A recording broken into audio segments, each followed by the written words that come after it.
Boletim Pascom. Olá, sou Zeca Amorim e esse é o Boletim Pascom, uma realização da Pastoral da Comunicação da Diocese de Petrópolis, Decanato Santa Teresa. Igreja no Mundo. Em mensagem, Papa diz que em Jesus encontramos a esperança para mudar nossas vidas. O Papa Francisco continua internado no Hospital Gemelli de Roma, onde se encontra desde o último dia 14 de fevereiro, em consequência de uma pneumonia bilateral. Mas também nesta quarta-feira, dia de São José e dia dos Pais na Itália, o Santo Padre quis que fosse publicado o texto por ele preparado para a tradicional audiência geral das quartas-feiras. Desde o seu internamento, as audiências foram suspensas, mas os textos foram mesmo assim publicados. No âmbito do ciclo de catequeses para esse Jubileu 2025 sobre o tema Jesus Cristo, Nossa Esperança, Francisco dedicou a sua reflexão nesta quarta-feira a Nicodemos, na série A Vida de Jesus, os Encontros. Com esta catequese, destaca Francisco no texto, começamos a contemplar alguns encontros narrados nos evangelhos, a fim de compreender a maneira com a qual Jesus dá esperança. De fato, há encontros que iluminam a vida e trazem esperança. Francisco sublinha que pode acontecer, por exemplo, que alguém nos ajude a ver de uma perspectiva diferente uma dificuldade ou um problema que estamos enfrentando. Ou pode ocorrer que alguém simplesmente nos dê uma palavra que não nos faça sentir sozinhos na dor pela qual estamos passando. Às vezes, também pode haver encontros silenciosos em que nada é dito, mas também esses momentos nos ajudam a retomar o caminho. E o primeiro encontro que o Papa evidencia é o de Jesus com Nicodemos, narrado no capítulo 3 do Evangelho de João. Nicodemos vai até Jesus à noite, um horário incomum para o encontro. Na linguagem de João, as referências de tempo geralmente têm um valor simbólico. Aqui, a noite é provavelmente a noite que está no coração de Nicodemos. Ele é um homem que se encontra na escuridão das dúvidas, naquela escuridão que experimentamos quando não entendemos mais o que está acontecendo em nossas vidas e não vemos claramente o caminho a seguir. Se você estiver no escuro, é claro que buscará a luz. Nicodemos, afirma Francisco, busca Jesus porque sentiu que ele pode iluminar a escuridão de seu coração. Nicodemos não entende o que Jesus lhe diz porque continua a pensar com sua própria lógica e categorias.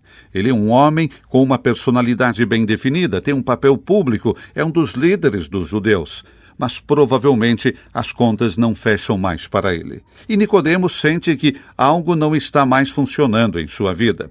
Ele sente a necessidade de mudar, mas não sabe por onde começar. Em alguns momentos da vida, escreve Francisco, isso acontece com todos nós. Se não aceitarmos de mudar, se nos fecharmos em nossa rigidez, nos hábitos ou nas nossas formas de pensar, iremos correr o risco de morrer. A vida está na capacidade de mudar para encontrar uma nova maneira de amar. E, de fato, Jesus fala a Nicodemos sobre um novo nascimento, que não é apenas possível, mas até mesmo necessário em certos momentos do nosso caminho. Francisco diz que escolheu começar com Nicodemos também porque ele é um homem que, com a sua própria vida, mostra que essa mudança é possível. Nicodemos conseguirá. No final, ele estará entre aqueles que vão a Pilatos para pedir o corpo de Jesus. Nicodemos finalmente veio à luz, renasceu e não precisa mais ficar no escuro. As mudanças às vezes nos assustam, escreve o Papa. Por um lado, elas nos atraem, às vezes as desejamos, mas por outro lado, preferimos permanecer nas nossas comodidades. É por isso que o Espírito nos incentiva a enfrentar esses medos. Jesus recorda a Nicodemos que também os israelitas tinham medo quando andavam no deserto. E eles se fixaram tanto em suas preocupações que, em algum momento, esses medos assumiram a forma de serpentes venenosas.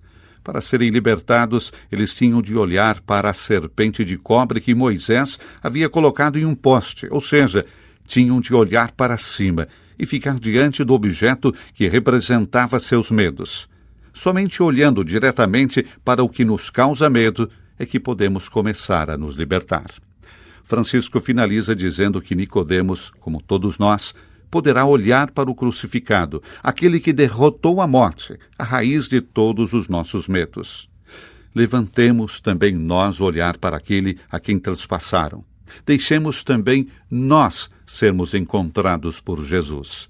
Nele encontramos a esperança para enfrentar as mudanças em nossa vida e nascer de novo. Diocese de Petrópolis. Em Teresópolis, nos dias 8 e 9 de março, o Grupo Cairóis da Paróquia São Pedro realizou o curso Nova Vida, proporcionando aos participantes uma experiência de renovação espiritual por meio de formação, oração e partilha. No último dia 14, no Monte São Miguel Arcanjo, localizado na paróquia Nossa Senhora do Bom Sucesso, aconteceu a primeira missa de cura e libertação do ano de 2025. A missa foi presidida pelo pároco padre Luiz Carlos Vitorino e concelebrada pelo vigário padre Johnny Eliasson. A celebração contou com a presença de aproximadamente 1.000 pessoas. Os diáconos Caio César da Silva Freitas, Flávio Wender Meirelles Paladino e Rodolfo Rebelo Martins estavam em retiro espiritual até o dia 21 de março, em preparação para a ordenação sacerdotal, que acontecerá terça-feira, dia 25 de março, às 7 da noite, na Catedral São Pedro de Alcântara, em Petrópolis. A celebração será presidida pelo bispo diocesano Dom Joel Portela Amado. Mais informações no Boletim Pascom agora com Rogério Tosta. A Semana Santa tem início com o Domingo de Ramos e da Paixão do Senhor, ainda dentro do período quaresmal. O Tríduo Pascal, que começa na Quinta-feira Santa com a Missa da Ceia do Senhor, representa o coração do ano litúrgico, conduzindo os fiéis pelo mistério da paixão, morte e ressurreição de Cristo. A Subcomissão de Música Sacra da Diocese de Petrópolis apresenta diretrizes para cantores, instrumentistas, equipes de liturgia, sacerdotes e diáconos, visando uma celebração mais profunda e coerente. Mais informações e detalhes em www.diocesepetrópolis.com.br. Entrevistamos o secretário de Proteção e Defesa Civil de Petrópolis, Guilherme Moraes, sobre as ações da pasta e a importância da campanha da Fraternidade 2025, cujo tema é Fraternidade e Ecologia Integral.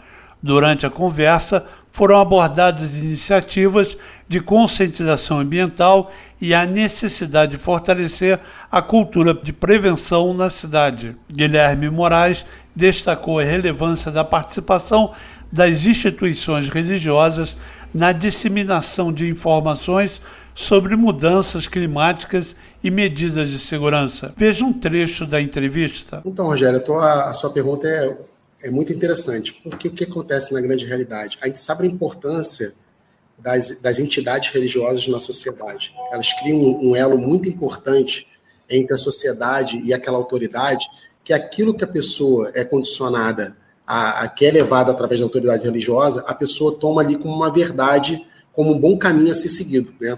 Então, assim, as entidades religiosas, há muito tempo, historicamente, elas já participam desses movimentos de apoio à sociedade.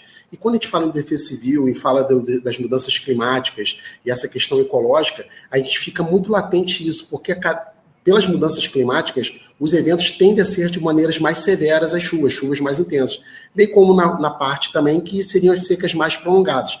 Então a igreja ela vem com um aporte dentro da sociedade, mas antes disso, quando tem aquela autoridade religiosa ciente do tema, ela pode preparar a sociedade, pode ser um elo da defesa civil em passar os conceitos necessários para a população se tornar mais resiliente. Por isso que eu acho que foi bastante interessante abordar esse tema dentro da igreja em relação à defesa civil ou ao meio ambiente, que seria mais adequado, né? A entrevista completa você encontra no canal da Web TV Amor Divino no YouTube ou direto no site www.diocesepetrópolis.com.br.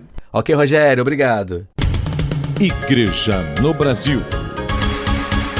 E a comissão do projeto Comunhão e Partilha anunciou que neste ano 305 seminaristas de 42 dioceses serão apoiados em sua formação com os recursos doados pelas dioceses de todo o Brasil.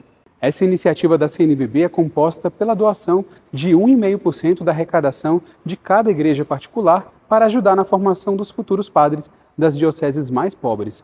De acordo com a comissão, o Fundo do Comunhão e Partilha repassará, em 2025, R$ 450 mil a cada mês para contribuir na formação de seminaristas em todo o país. Esse foi o Boletim Pascom, uma realização da Pastoral da Comunicação da Diocese de Petrópolis, Decanato Santa Teresa.